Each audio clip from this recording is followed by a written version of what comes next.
Hello everyone and welcome back to the Great Book of Grudges. My name is Nathan and we're back with another Total War Warhammer video. Today we're going to be doing something a little bit different. You see, I've been painting up some demons lately for the return of our Battle Report series on the channel, and it's made me think about the future implementation of the Chaos Demons in the Total War Warhammer series. More specifically, legendary lord choices. The Demons of Chaos have an absolutely massive amount of possible legendary lord choices, and I found myself quite curious as to seeing what the general community's most wanted legendary lords are for the Demons of Chaos. So I figured a top 5 video might be kind of fun. Now, before we start, I've had to limit this top 5 to one of each Chaos God, as it does make sense considering the absolute amount of different legendary lord choices. But without further ado, let's begin.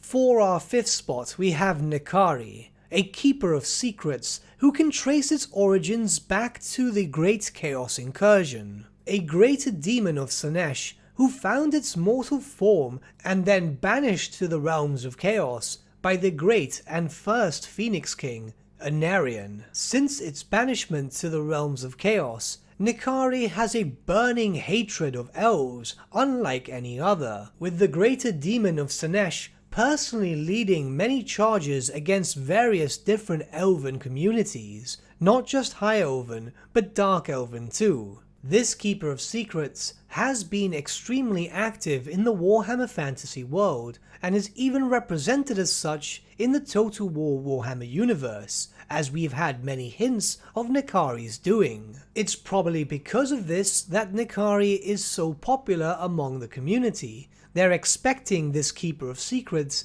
to eventually make its physical appearance. Given all the recent hints in Total War Warhammer 2, where the demon is mentioned by name a number of times, I think that it's only a matter of time until this character eventually gets implemented, either in the form of a DLC or FLC, but unfortunately I don't see this character being implemented as a base game legendary lord. Slaanesh is my favourite Chaos God, but I don't see her being the most popular one if I can be completely honest.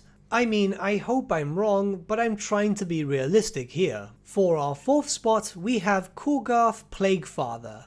Kogarth is a great unclean one, a greater demon of Nurgle, but what sets him apart from all the others is while other great unclean ones work to spread the plagues that already exist, Kogarth is fascinated by the breeding of new and virulent life, where it is said that Kogarth is probably the most closest representation to Papa Nurgle himself. But interestingly enough, this greater demon is unconcerned about the great game, the constant battle between the 4 Chaos Gods in a struggle of power for the realms of chaos. Instead, he happily secludes himself in an effort to continue his studies, and has been known to actively go into the physical mortal plane, as this greater demon is always searching for new ingredients that may help him create more and more powerful plagues. It is speculated that Kogarth's one goal is to make a disease so potent that it could even infect the Chaos Gods themselves. Kogarth rides atop a massive palanquin,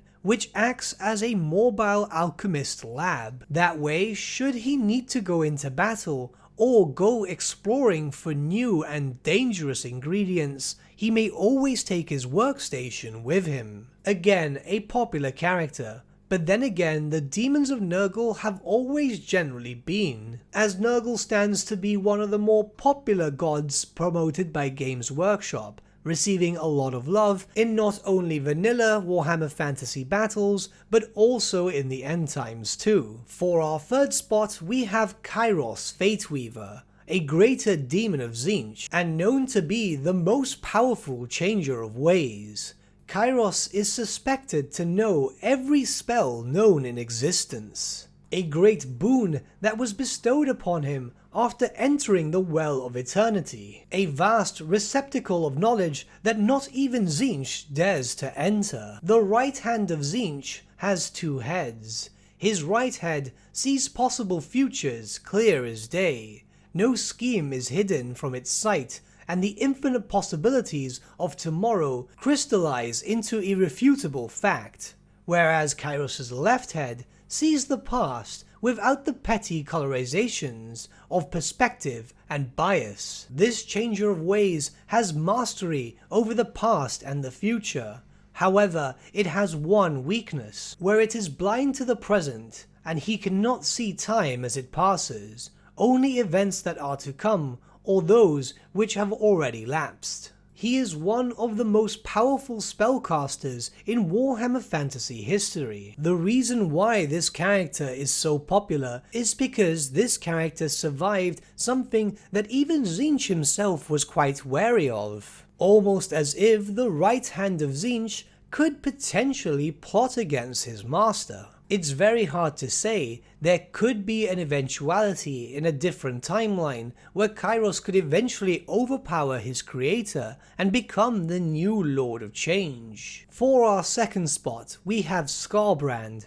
the exiled bloodthirster of Khorne. In ages past, Scarbrand was the most favoured of Khorne's bloodthirsters, a force of pure destruction, with the blood god smiling proudly upon him, granting him boon after boon. This greater demon quickly became feared throughout the realms of chaos, but Tzeentch had his eyes on him. Fanning the flames of his own hubris, Scarbrand grew cocky and felt that he should be the blood god, that he is the rightful lord of destruction. It took little time for Scarbrand to eventually act, where one day, when Khorne's back was turned, the maddened bloodthirster struck the blood god himself. Entire cities were toppled by the force. However, the blood god felt nothing, barring a single scratch on his armor.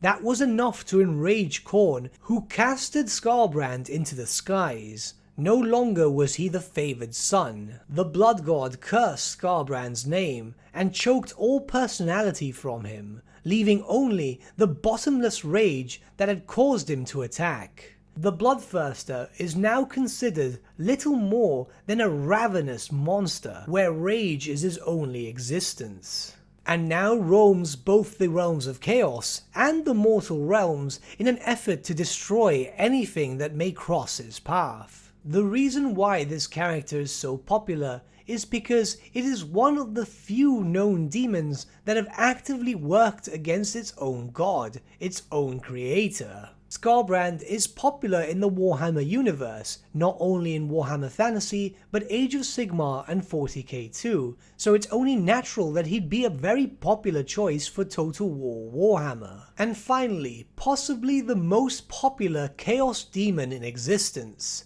Bellacor, the Dark Master, the first Demon Prince of Chaos, and the only Demon Prince of Chaos Undivided. Bellacor was blessed by all the Chaos Gods, a creation which was supposed to be their herald of destruction. He enjoyed many boons, and was allowed to act wholly upon himself, as he almost dominated the Warhammer Fantasy world. However, as Bellacor grew in power, so too did his arrogance, where eventually he was expecting his mortal servants to worship him as a god above all others. Of course, such actions would not go unnoticed by the Chaos Gods, who eventually stripped him of power and reduced him to a status of a servant and a messenger, the Harbinger, who is supposed to crown the new Ever-Chosen of Chaos. Since his eventual fall, Bellacor still serves the Chaos Gods, however unwillingly, and still seeks to eventually take over the Warhammer world in an effort to become a god in his own right. The Chaos Gods are fully aware of this, and force him to bend the knee whenever it is possible to humiliate him. The reason why this character is so popular is because Bellacor acted on his own accord. He is the one true Demon Prince of Undivided, and seeks to become a Chaos God in his own right. There have been times where he has gotten close to getting near ultimate power, but he's always been defeated. However, Bellacor, regardless of knowing that he has no option but to serve, will continue to find a way to break the shackles that bind him. But those were the top 5 most wanted Demons of Chaos legendary characters. What do you think of this list? Let me know your thoughts in the comments below, and let's start a bit of a discussion. I know some people would probably be saying there's some characters missing, such as Valkyr the Bloody or the Glotkin, but bear in mind, despite their obvious demonic appearances, those characters were not considered demons by Games Workshop, but rather warriors of chaos. So if they do get implemented in the future, it's most likely through the Warriors of Chaos faction. But with that, my friends, we've come to the end of our video. Thank you so much for watching. If you did enjoy the video, might I suggest giving the video a like, or even subscribing to the channel, as it really does help us out. In the description section below are various links to different social media platforms such as Facebook, Instagram, and Discord. Also in the description section is an affiliate link with Element Games where you could buy loads of hobby-based products, not just Warhammer, for 10 to 25% off. Making a purchase using that link and also our special code, which is also in the description, supports the channel at no extra cost to you, which we think is rather cool. A big thank you to our patrons. Your support means the world to us. It's amazing that people want to help a small channel like us grow and get to a higher level of content. A big thank you to Gibraltar LUSC, Ryan Bertsche, Andrew Prince, and Okro for subscribing to us at our Fane level. You guys are super cool. And a big thank you to Edward Yule, VS Vasan, Aaron Whitman, and Shaggy for subscribing to us at our King level. Honestly, we can't thank you all enough. And lastly, a big thank you to all of you for liking, sharing, and commenting on these videos. Honestly, it's because of you guys that the channel's been growing at such a great pace lately, so we can't thank you all enough. But with that, my friends, thank you so much for watching once again, and we shall see you all again very, very soon. Have a good day.